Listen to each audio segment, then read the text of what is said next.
Hi viewers, welcome to our channel. ప్రస్తుతం మనతో పాటు సీనియర్ జర్నలిస్ట్ దాము బాలా సార్ ఉన్నారు. వారితో మాట్లాడదాం.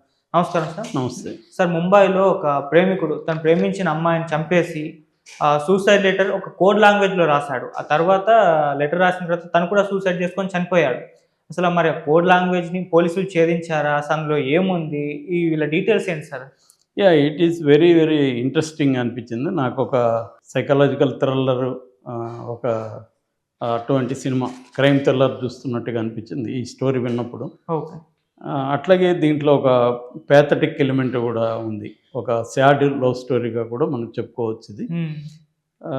సరే, ముందు జరిగింది ఏంటో చెప్తాను నేను. డిసెంబర్ 12వ తేదీ నవీ ముంబై అంటారు, కొత్త ముంబై. ఆ నవీ ముంబై పోలీసులకి ఒక మిస్సింగ్ కంప్లైంట్ వచ్చింది. అంటే వాళ్ళ అమ్మాయి వైష్ణవి బాబర్ అనే 19 ఏళ్ల అమ్మాయి మిస్ అయిందని ఒక కంప్లైంట్ వచ్చింది. వాళ్ళు సహజంగా మిస్ అయిందని వచ్చినప్పుడు ఆ ఫోటో తీసుకొని అమ్మాయి ఫోను చెక్ చేయడం ఇవన్నీ చేస్తారు. అమ్మాయి ఫోన్ స్విచ్ ఆఫ్ వస్తుంది. అది ఎక్కడుంది అనేది కూడా తెలియట్లేదు. సో వెతకడం మొదలుపెట్టారు. ఈ లోపల వాళ్ళకి అదే రోజు సన్పద రైల్వే స్టేషన్ ట్రాక్ల మీద ఒక డెడ్ బాడీ దొరికింది, ఒక అబ్బాయిది. ఆ అబ్బాయి పేరు వైభవ్ బురంగలి. ఈ అమ్మాయి పేరు వైష్ణవి, ఆ అబ్బాయి పేరు వైభవ్.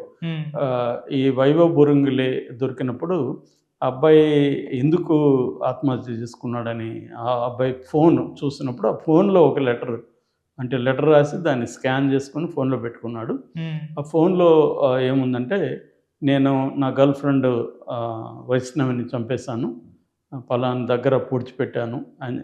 పలానా దగ్గర అంటే ప్లేస్ రాయాల, ఒక దగ్గర పూడ్చిపెట్టాను అని చెప్పి అబ్బాయి L01-501 అనేది రాసి పెట్టాడు కోడ్. సో తర్వాత దాంట్లో ఇంకోటి కూడా ఏముందంటే, నేను నా గర్ల్ ఫ్రెండ్ నాకు దూరమైంది, నేను ఆ అమ్మాయిని విడిచి ఉండలేకపోతున్నాను, సో నెక్స్ట్ లైఫ్లో మీ ఇద్దరం కలుస్తామని నేను నమ్ముతున్నాను అనేది రాశాడు.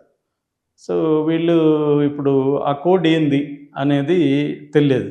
దాంతో ఈ Navi Mumbai commissioner of police Milind ఒక డీసీపీ ఆధ్వర్యంలో స్పెషల్ టాస్క్ ఫోర్స్ని నియమించాడు దీని మీద. ఈ రెండు హత్యలకు ఒక హత్య, ఒక ఆత్మహత్య సంబంధించి వివరాలను, ముఖ్యంగా డెడ్ బాడీని ఫైండ్ అవుట్ చేయాలి, అది టాస్క్ అనమాట. వీళ్ళు దీని మీద అసలు ఈ కోడ్ ఏందనేది గూగుల్లో సెర్చ్ చేశారు. కనిపించిన వాళ్ళందరిని అడిగారు. కొంతమంది కోడ్ ఎక్స్పర్ట్లు ఉంటారు, డీకోడ్ చేసేవాళ్ళు పోలీస్ డిపార్ట్మెంట్లో, వాళ్ళకి ఇచ్చారు. ఎవరు కూడా కనిపెట్టలేకపోయారు. ఫైనల్గా వీళ్ళు ఏం చేశారంటే, పాత కొన్ని మెథడ్స్ ఉంటాయి కదా, అదేంటంటే వీళ్ళ కాల్ రికార్డ్స్ పరిశీలించారు. ఈ కాల్ రికార్డ్స్లో వీళ్ళ ఫోన్స్ చివరిగా ఎక్కడ ఉన్నాయనేది టవర్ అంటాం, టవర్ పరిశీలించారు. అవన్నీ చూసినప్పుడు వీళ్ళు కర్గార్ హిల్స్ అనే ప్రాంతంలో వీళ్ళు చివరిగా ఉన్నట్టుగా తెలిసింది. ఆ ఏరియాలో పోయి ఎతకడం మొదలుపెట్టాడు. అదంతా కూడా ఫారెస్ట్ ఏరియా అనమాట. సో అప్పుడు వీళ్ళకి ఏమి డౌట్ వచ్చిందంటే, వీళ్ళు ఫారెస్ట్ డిపార్ట్మెంట్ని అడుగుదామని చెప్పి ఫారెస్ట్ డిపార్ట్మెంట్ వాళ్ళకి ఈ కోడ్ చూపించారు. వాళ్ళు చూడగానే ఇది గుర్తుపట్టేశారు. ఇది వచ్చిందంటే ట్రీ సెన్సస్ రికార్డ్ నెంబర్ అనమాట. అంటే ట్రీస్కి లెక్కించడానికి ప్రతి ట్రీకి ఒక నెంబరింగ్ ఇస్తారు. ఆ నెంబర్ ఇది. అంటే పలాని ట్రీ ఆ నెంబర్ దగ్గర అమ్మాయి బాడీని వేసాననేది ఇతని ఉద్దేశం అనమాట. అది మరి అతను ఎందుకు అలా వేశాడు ఏంటి అనేది తెలియదు, కానీ మొత్తానికి అది చేశాడు. దాని తర్వాత అతను దాంట్లో ఆ లెటర్లో ఇంకోటి కూడా రాసింది ఏంటంటే, ఆ అమ్మాయిని ఒక జిప్ ట్యాగ్ అంటాం. మామూలుగా మనం ఏదన్నా బ్యాగ్స్ని ఫుల్అప్ చేసినాక దాని మీద జిప్ ట్యాగ్ వేస్తారు. మనకి ప్రతి స్టోర్, మనం డిపార్ట్మెంట్ స్టోర్లో మాల్స్లోకి వెళ్ళి కొన్నప్పుడు కూడా అలా వేసిస్తుంటారు. ఆ జిప్ ట్యాగ్ని విప్పదీసి ఇతను దాంతో గొంతు అమ్మాయిని స్ట్రాంగిలింగ్ అంటారు, అంటే గొంతును బిగించి దాంతో చంపాడు అనమాట. అక్కడ చంపేసి అక్కడ ఆ పొదల్లో వేసేసి ఆ నెంబరు నోట్ చేసుకొని, చెట్టు నెంబరు. అంటే ఈ అబ్బాయికి డైరెక్ట్గా అడ్రస్ అంతా తెలియదు కాబట్టి ఈ అబ్బాయి అవన్నీ ఊహించలే. అంటే పోలీసులు దీన్ని కనిపెట్టలేరు అవన్నీ అతనేకేం తెలియదు. అతనేమంటే పడేసిన గుర్తుగా పోలీసులు కనిపెట్టాలనే ఉద్దేశంతోనే ఆ నెంబర్ నోట్ చేసుకొని దాంట్లో నోట్ చేసుకున్నాడు. తర్వాత ఇంకోటి కూడా రాశాడు, నేను దీన్ని ఆ అమ్మాయిని చంపకముందు నాకు నేను టెస్ట్ చేసుకున్నాను. అంటే చంపడం అంటే ఎలా ఉంటుంది, అమ్మాయికి ఏమైనా నొప్పి తగులుతుందా, నొప్పి తగలకూడదు అనేది నా భావన. అందుకని నేను టెస్ట్ చేసుకుంటే నాకేమి నొప్పి తగలలేదు. సో అమ్మాయినికి కూడా నొప్పి తగలలేదని నేను అనుకుంటున్నాను అనేది కూడా రాశాడు. అంటే ఈ మధ్యకాలంలో నేను ఇటువంటి ఒక క్యాండిడేట్ని చూడలే. అంటే ఈ అబ్బాయి ఒక రకంగా ఆ అమ్మాయిని సిన్సియర్గా లవ్ చేసినట్టు అర్థమవుతుంది. అయితే అమ్మాయి ఎందుకు, ఈ అబ్బాయికి 24 ఏళ్ళు, అమ్మాయికి 19, అమ్మాయి ఇంకా కాలేజ్ చదువుతుంది. ఈ అబ్బాయి +2 చదివేసి జాబ్ చేసుకుంటున్నాడు. అయితే వీళ్ళిద్దరూ, అమ్మాయి మరి తను ఎందుకు పక్కన పెట్టిందంటే అది వాళ్ళ ఇంట్లో వాళ్ళే అని చెప్తున్నారు. వాళ్ళ ఇంట్లో వాళ్ళు ఏంటంటే కులాలు వేరు కాబట్టి ఆ అమ్మాయిని మందలించి నువ్వు ఇంకా అబ్బాయిని పక్కన పెట్టు, మీ ఇద్దరికి పెళ్ళి అయితే మేము చేయము, కులాలు వేరని గట్టిగా కంట్రోల్ చేసినప్పుడు ఆ అమ్మాయి కూడా వాళ్ళ తల్లిదండ్రులను ఎదిరించి ఈ అబ్బాయితో లవ్ వద్దని అమ్మాయి కూడా డిసైడ్ అయింది. అందుకని అమ్మాయి ఏంటంటే తన కెరీర్ మీద ఫోకస్ చేద్దామని ఈ అబ్బాయిని పక్కన పెట్టింది. ఈ అబ్బాయికి ఈ విషయాలన్నీ అర్థం కాలేదు. ఈ అమ్మాయి తనని పక్కన పెట్టింది, ఈ అమ్మాయికి వేరే వాళ్ళతో అఫేర్ ఉంది అని అతను నమ్మడం మొదలుపెట్టాడు. మేబీ ఆ అమ్మాయి చాలామంది అబ్బాయిలతో క్లోజ్గా ఉండొచ్చు, కాలేజీకి వెళ్తుంది, ఇవాళ మనం కాలేజీకి వెళ్ళే అబ్బాయిల అమ్మాయిని చూస్తున్నాం. సో అలాగా ఉన్నప్పుడు డౌట్ వచ్చే అవకాశం ఉంది. ఈ అబ్బాయి ఆ డౌట్లో ఏం చేశాడంటే కొద్ది రోజుల పాటు బాగా లోపలే బాగా మదన పడినట్టుగా అర్థమవుతుంది. దాని నుంచి అబ్బాయి ఏంటంటే తను చనిపోవాలని డిసైడ్ అయ్యాడు, తను లేకుండా నేను బతకలేను అనేది డిసైడ్ అయ్యాడు ఒకటి. రెండోది, తను చనిపోతే ఆ అమ్మాయిని కూడా చంపేస్తే వచ్చే జన్మలో మేమిద్దరం కలిసి ఉండొచ్చు అని కూడా అబ్బాయి నమ్మాడు. సో దీనివల్ల కూడా అమ్మాయిని చంపేశాడు. ఇది కొంచెం రేర్. మామూలుగా అయితే నాకు దక్కంది ఇంకొకరికి దక్కకూడదన్న దీంతోనో, లేకపోతే హర్ట్ అయిపోయో, నన్ను పక్కన పెట్టింది అని హర్ట్ అయిపోయో చేస్తుంటారు. అంటే మేలుగా హర్ట్ అయిపోయి. ఈ అబ్బాయి ఏంటంటే అమ్మాయి పట్ల విపరీతమైన తీవ్రమైన ప్రేమను లేకపోతే కాంక్షను, అంటే ప్రేమ అంటే నేను బేసిక్గా నమ్మను, ఇల్యూజన్ అని నా అభిప్రాయం.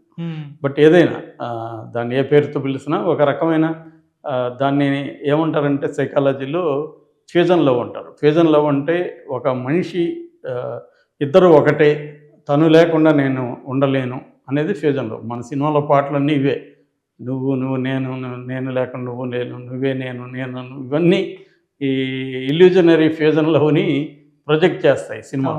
నిజానికి అవన్నీ అబద్ధాలు. ఒక అమ్మాయి ఒకరితోనే ఉంటుందంటే ఇవాళ సమాజంలో అది ప్రాక్టికల్గా సాధ్యం కాదు.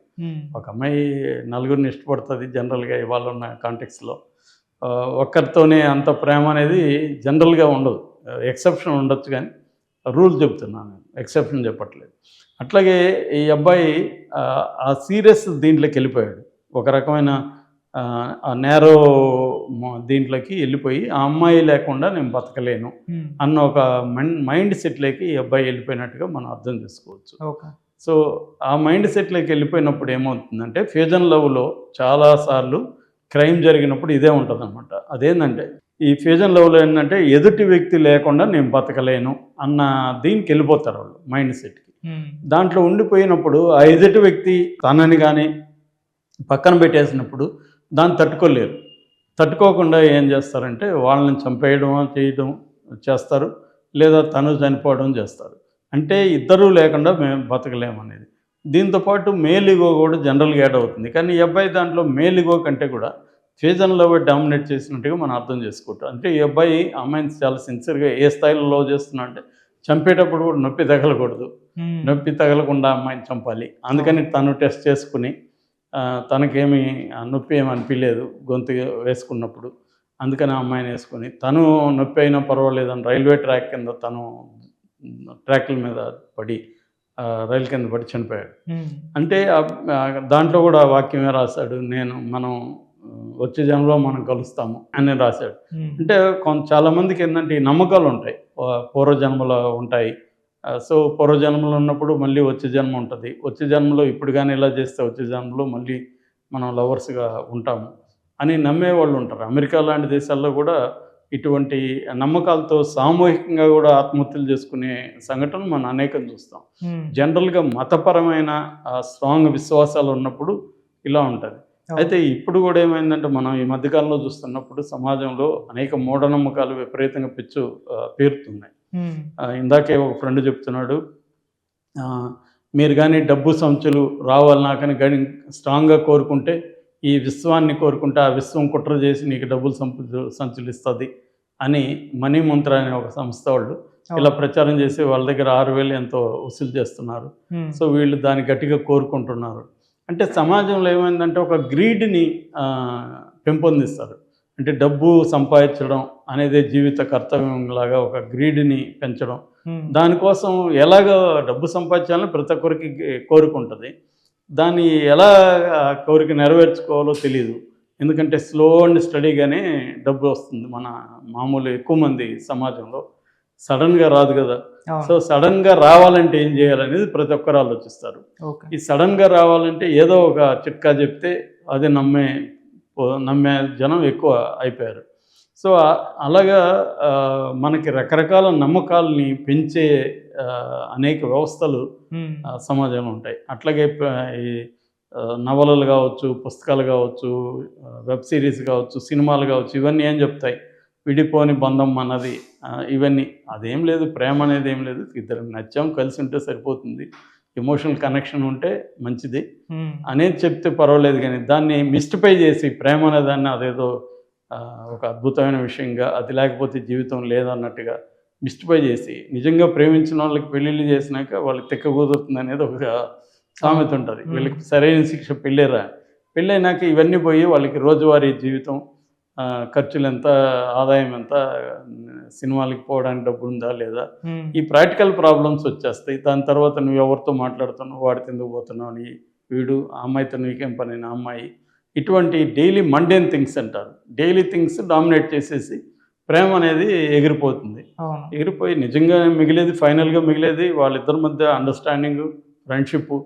అదే భార్యాభర్తల మధ్య చివరి వరకు ఎన్ని భార్యాభర్తలు కానీ ఎన్ని రిలేషన్షిప్లో మిగితే అదే పరస్పరం అర్థం చేసుకోవడం, కంపాటబిలిటీకి కొంత కాంప్రమైజ్ అవ్వడం, కొంత తమ సంబంధించిన ఇండివిజువల్ విషయాల్ని కొన్ని వదులుకోవడం, ఇవి ఇంపార్టెంట్. కానీ ఇవేవి ఈ ఏజ్ గ్రూప్లో ఏంటంటే వాళ్ళకి ఇంకా అవన్నీ తెలియదు. ఒక ఫ్యాంటసీ అంటారు, ఫాంటసీ, రియాలిటీ, ఈ రెండు ఉన్నప్పుడు ఫాంటసీలోకి జీవిస్తూ ఉంటారు. ఈ ఫాంటసీ బ్రేక్ అయినప్పుడు వాళ్ళు తట్టుకోలేరు. ఈ రియల్ అనేది క్రూయల్గా కనపడుతుంది. అందువల్ల ఈ అబ్బాయి కూడా మనం అలా చేసినట్టుగా మనం అర్థం చేసుకోవచ్చు. ఏదేమైనా ఈ అబ్బాయికి కానీ ముందుగా ఏదన్నా సైకలాజికల్ కౌన్సిలింగ్ కానీ ఏదైనా దొరుకుంటే కొంత ఇది జరిగేది కాదు. బట్ ఇది ఆ తల్లిదండ్రులు ఊహించలేరు కదా. వాళ్ళ పాయింట్ ఆఫ్ వ్యూలో చూస్తారు కులం కాబట్టి అని. వాళ్ళిద్దరు కానీ అదే తల్లిదండ్రులు ఈ అబ్బాయిని కూర్చోబెట్టి మాట్లాడి ఉంటే వాళ్ళకి కొంత అర్థమైండేది ఈ అబ్బాయి సీరియస్నెస్. సో వాళ్ళు ఏదో కొన్ని కండిషన్లు పెట్టి ఈ అమ్మాయి కూడా జాబ్, ఈ అమ్మాయికి ఇంకా 19 జాబ్ వచ్చి నాకు పెళ్లి చేసుకోండి అని చెప్పునుంటే ఏం కాదు. ఇక్కడ ఏంటంటే కులం కూడా ఈ విషయంలో ఫ్యాక్టర్. వాళ్ళకి ఇంకా వేరే అబ్జెక్షన్ ఏం లేదు. ఆ అమ్మాయికి కూడా తన పట్ల వేరే అబ్జెక్షన్ లేదు, ఫ్యామిలీకి కూడా వేరే అబ్జెక్షన్ లేదు. జస్ట్ కులం అనే ఒక పనికిమాలిన విషయాన్ని పట్టుకొని ఎన్ని జీవితాలు నాశనం అవుతున్నాయి అనేది మనం లేటెస్ట్ ఎగ్జాంపుల్గా దీన్ని చెప్పుకోవచ్చు.